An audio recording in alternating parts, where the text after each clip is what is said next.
Pues nos encontramos aquí con el doctor José Luis Linaza de la Universidad Autónoma de Madrid. Él es un destacado catedrático en la misma y una de las personas más cercanas a la trayectoria de Jerome Brunner. Entonces, con motivo de este homenaje que la Facultad de Psicología de la UNAM rinde al doctor Jerome Brunner, pues hemos querido entrevistar a una de las personas más cercanas, no solo desde el punto de vista académico, sino afectivo, uno de los grandes amigos de Jerry Brunner, una persona con la que compartió, me parece que más de 40 años de amistad y que creo que tiene muchas cosas que comentarnos de su trayectoria. Bueno, saludándote desde acá y agradeciéndote muchísimo el haber aceptado participar en este homenaje que queremos hacer, ¿no? Y además creo que es un espacio para poder aumentar los lazos de relación que la UNAM tiene contigo y con la universidad. Ya sabéis que para mí es una enorme satisfacción poder reencontrarme con vosotras, con quienes tanto y tan buenos tiempos hemos pasado, y además para mí es un orgullo la amistad con Brunner. En alguna ocasión me dijo que mi amistad le daba continuidad a lo largo de la vida, y es verdad, 40 años de amistad fue mucho. Por eso, bueno, pues yo lamento mucho, me da mucha tristeza que ya no esté. Cuando releo sus obras, me doy cuenta que ahora ya no voy a poder comentar con él, oye, eso que dijiste ahí, o sea, que ya es un texto definitivo, que no va a haber readaptaciones, reescrituras. Pero por otra parte ha sido una experiencia muy, muy profunda en mi vida.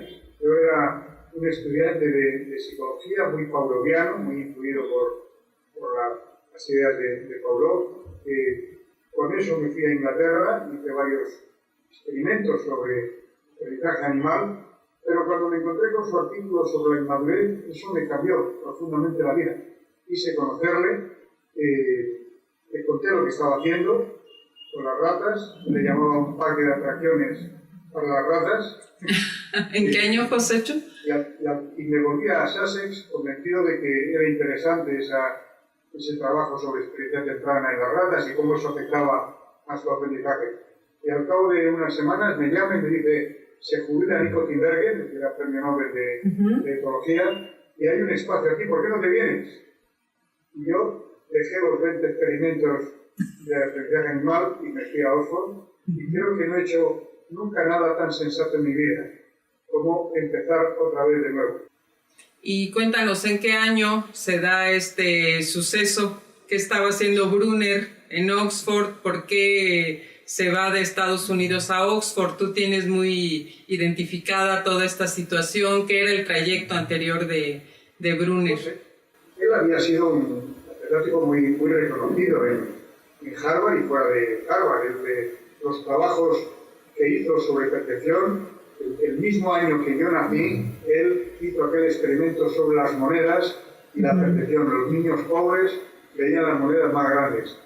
Y eso, en una psicología que era o bien aprendizaje o bien percepción, el aprendizaje era lo vinculado con el medio ambiente, la percepción era el sistema físico del cerebro funcionando con autonomía. Entonces, él cambió, puso patas arriba toda esa idea, porque ¿cómo podía ser que los niños pobres vieran las monedas más grandes?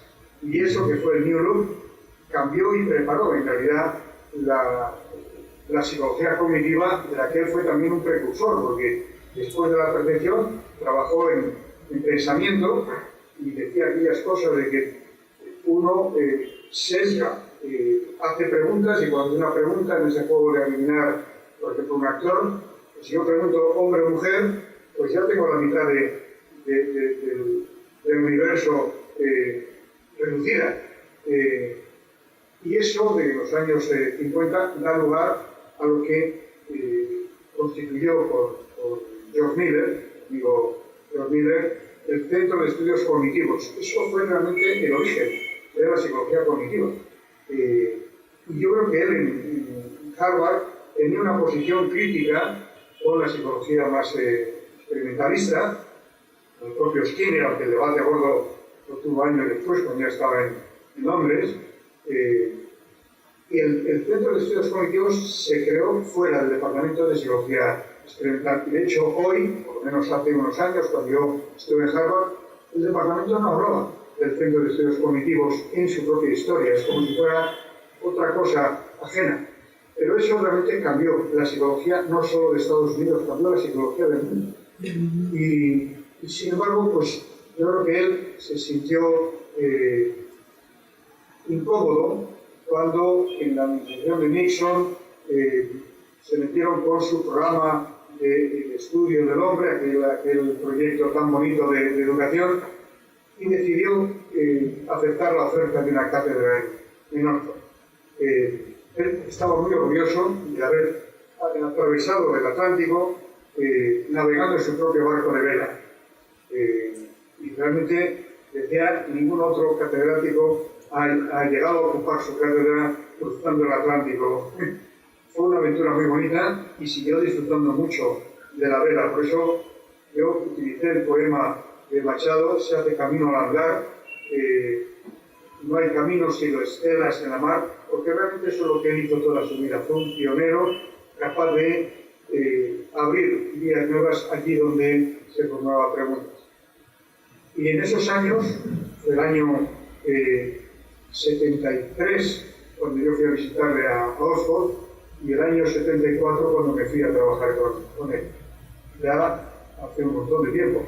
Me llegó a interesar todo, y de todo aprendía, y de todo miraba, escuchaba, y defendía su punto de vista y lo contestaba. Por eso era un hombre tan sabio. ¿Y cómo empieza, Josechu, la relación, pues a través de ti, definitivamente, de Brunner con la psicología hispanoamericana? ¿Cómo es que empieza a asistir a la Universidad Autónoma de Madrid? ¿Qué es lo que le empieza a interesar de lo que se hace en el mundo de habla hispana? Sé que después también pues, va un gran interés por España y todo lo español. Porque él intentó venir como brigadista internacional a la Guerra Civil Española, a apoyar a la República, y no pudo porque era demasiado joven. Terminó participando en la Segunda Guerra Mundial como psicólogo, analizando la propaganda nazi. Y de hecho, por ahí empiezan muchas de sus ideas sobre ese procesamiento de textos, etc. Pero a España había venido pocas veces. Había venido alguna vez con sus hijos, había visto al Museo del Prado, pero se sentía muy incómodo en la España franquista.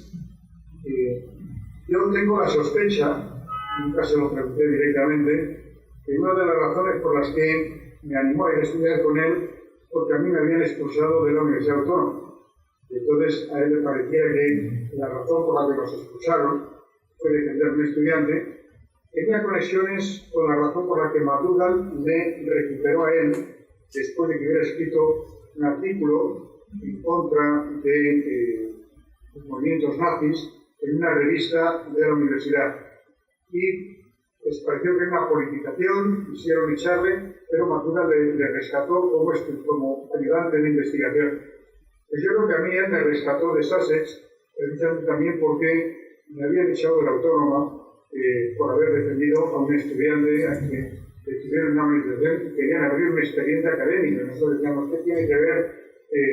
Como estudiante no ha hecho nada malo. Como ciudadano, si le ponen una multa, pues es un problema del Ministerio de la Gobernación, pero no de la universidad. Claro. Y fue una pelea muy dura que terminó con la expulsión de unos cuantos profesores. Los que teníamos solo contratos de un año, como Fernando Sabater y yo, nos echaron directamente. ¿Tú dirías, Josechu, que cuáles serían como las características más preponderantes de él como catedrático, como maestro? O sea, tú en esas características de la persona, ¿no? ¿Cuáles se reconocían en él como catedrático? Pues mira, te cuento en relación con la pregunta que decía Frida también. La primera vez que viene a Madrid, ya cuando nos conocíamos, fue el año 79-80. Y vino para discutir conmigo mi tesis. Y estuvo 10 o 12 días donde nos reuníamos todas las mañanas durante 4 o 5 horas. Eso fue un privilegio. Tener una persona como él discutiendo cada aspecto de la tesis fue un privilegio. Él en realidad me dejó hacer mi tesis, porque su idea, yo creo que eso lo he heredado de él y lo comparto plenamente, es que la tesis es de cada uno de los doctorandos. No tiene sentido que incorpores a alguien a hacer lo que tú quieres hacer, lo que tú quieres hacerlo tú, pero un estudiante debe hacer lo que él quiere hacer. Y era absolutamente respetuoso, sabía valorar profundamente los avances, y cuando marcaba dudas, lo hacía también con una enorme, con una enorme delicadeza. Yo creo que cuando mis alumnos, que han sido alumnos míos de doctorado, dicen que ha sido un camino en el que han crecido, lo único que hago es trasladar a otras personas mi propia experiencia haciendo la tesis con Vino a España el año 80, le angustió, le preocupó mucho el intento de golpe de Estado de febrero del 81 y me llamó y me dijo si es necesario vete a la Embajada de Estados Unidos corriendo, porque temíamos que si triunfaba el golpe hubiera una noche de cuchillo largo, ¿no? Pero luego regresó en varias ocasiones. Regresó a la Universidad Internacional Menéndez Pelayo en Santander y disfrutó muchísimo. Y vino a la Autónoma muchas veces, 12, 15 veces. Teníamos seminarios en los cuales él lo que hacía era explorar sus propias ideas sobre cultura, derecho, psicología, educación. Siempre en aquella época estaba ya elaborando, a partir de su autobiografía, elaborando ya del pensamiento narrativo, de la importancia de la identidad, de la importancia de la cultura en esa construcción de la identidad. Y por tanto, eso que él iba desarrollando, pues nos beneficiamos todos los que en esos años pudimos asistir a esos seminarios, ¿no? En Argentina, Félix Temporetti, pues absorbió y yo creo que cambió completamente su idea de la psicología a partir de la psicología cultural de Brunner. En Cataluña, donde fue muchas veces y donde disfrutó muchísimo, claro, Cataluña era un sitio ideal para hablar de la importancia del lenguaje y de la identidad en la cultura y el desarrollo de los civiles. Entonces, con los amigos catalanes tenía una profunda relación y además había mar. En Girona había mar, entonces ya no podía navegar con su barco de vela, pero alquilaba una barca y se iba remando en la piragua y se metía mar adentro, que Carol Feldman, su mujer entonces, decía es peligrosísimo. Decía, no, yo sé hasta dónde puedo ir. Estaba fuerte, porque en su casa de Nueva York tenía una máquina de remo donde se entrenaba para cuando llegaba la temporada del verano poder remar. Entonces, un buen sustituto la piragua del barco que ya no podía pilotar.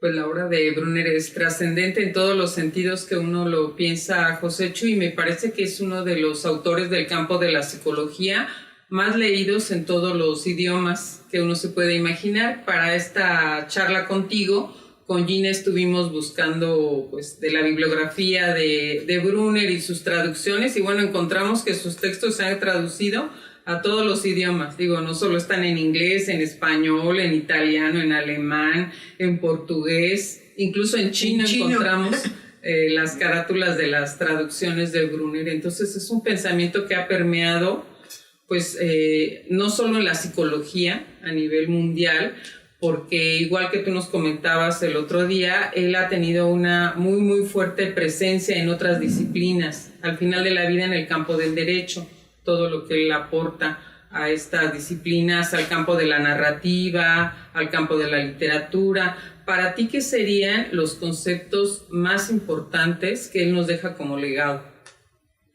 Pues yo creo que efectivamente ha ido desarrollando conceptos, ideas que en su germen están ya en los primeros trabajos. O sea, lo curioso de Brunner es que cuando lees el pensamiento narrativo, pues te das cuenta que escribió un libro de escritos para la mano izquierda décadas antes de que pudiera elaborar eso. Cuando escribe su autobiografía, pues en realidad él está explorando su propia identidad, y que uno cuenta su vida en función de lo que del futuro, no solo del pasado. Eliges del pasado en función de para qué estás contando tu vida. No se da cuenta igual a una persona que te entrevista para un trabajo que a una persona con la que quieres compartir tu vida. Eres la misma persona, pero cuentas dos vidas distintas. Eso le permitió ir elaborando esa idea de la narración, y siempre tenía, desde que se encontró con el trabajo de Vygotsky. Él ya había hecho lo de las monedas que las perciben más grandes los niños, pero cuando encuentra el trabajo de Vygotsky se da cuenta de que la cultura es un elemento fundamental.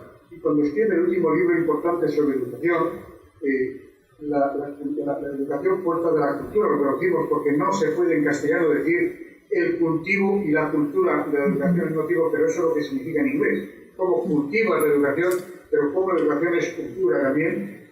Bueno, pues tenía esa idea de que la mente produce la cultura. Entonces yo creo que esa aportación de Brunner de la cultura y del pensamiento narrativo, esa psicología cultural, es fundamental. Pero luego en el detalle de cómo cada ser humano nos vamos conformando, nos vamos desarrollando, ahí tiene una deuda grande con Piaget, pero también diferentes. Y la mayor diferencia es la importancia que tiene el adulto, esa idea del andamiaje, esa idea de que para educar lo que haces es apoyar, que nadie puede aprender por otro, que tú tienes que ir construyendo el espacio en el que ese niño aprende a hablar, aprende a moverse, aprende a caminar. Yo creo que esa es otra aportación inmensa. El desarrollo individual y la psicología cultural, el pensamiento narrativo, que al final es lo que permite que el arte y las humanidades sean también un ámbito del conocimiento tan importante como el conocimiento científico. El conocimiento científico, los experimentos es la punta del iceberg, pero la base del conocimiento en nuestras vidas y en la historia es infinitamente más ancha, más amplia. Estaba con gente que había contribuido a cambiar el campo de sus respectivas actividades, y él se sentía feliz con esa gente.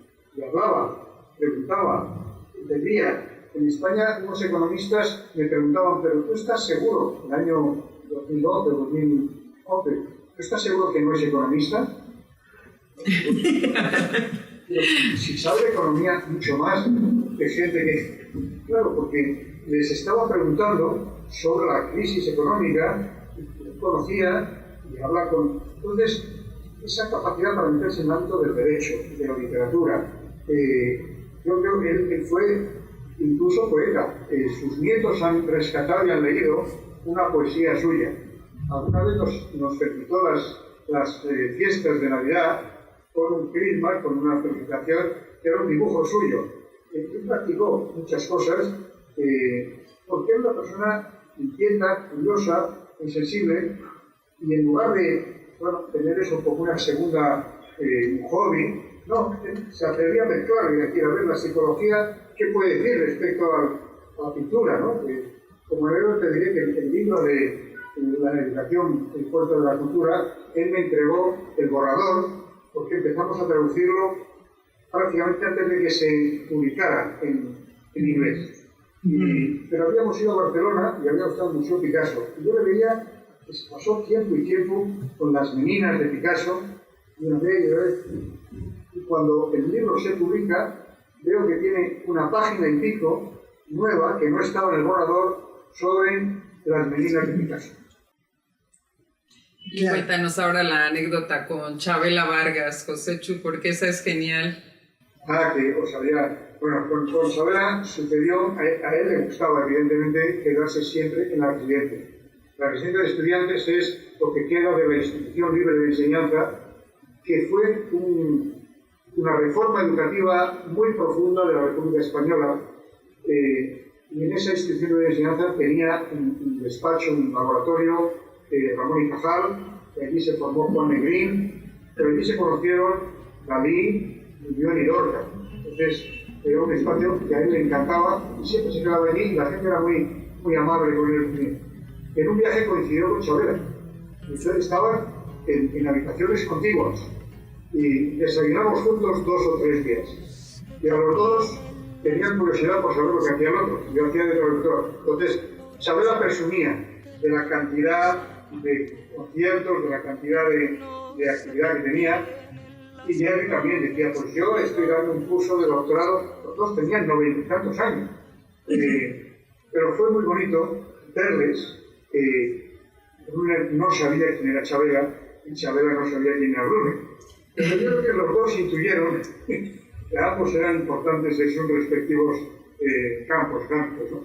Y fueron muy agradables. Yo nunca imaginé que iba a desayunar un día con Chabela Vargas. Me encantan sus canciones, esa voz rota, la profundidad de su vida, ¿no? Entonces fue un privilegio hacer de traductor entre Brunner y Chabela Vargas, contándose cada uno sus actividades en Madrid. Yo creo que vamos a dejarlo hasta aquí. Si tú quieres hacernos algún otro comentario, esperamos que pronto, ¿no?, nos visites por acá y tengamos la oportunidad de que de viva voz, ¿no?, en persona, nos cuentes más cosas sobre Brunner. Sí quiero hacer un comentario que es agradeceros profundamente este homenaje a Brunner. Me enorgullece que en México se le haga ese reconocimiento. Lo han hecho en Argentina, lo vamos a hacer en Perú, lo vamos a hacer en Nueva York en el mes de septiembre, en la Facultad de Derecho, pero con algunos psicólogos como Howard Gardner, como Patricia Greenfield, y lo vamos a hacer en Madrid también, en octubre, el día en que habría cumplido 101 años. Yo creo que es una deuda de justicia y de gratitud. Él tuvo mucho interés en el mundo de habla hispana, sentía no poder, a veces intentaba hablar en español, pero le salía más un poquito de italiano, de francés, pero le gustaba, disfrutó mucho por sus viajes a España, a México, a Argentina, y yo creo que es muy importante que le reconozcáis y le recordéis. Yo les digo que la manera de mantenerle vivo es recordarlo.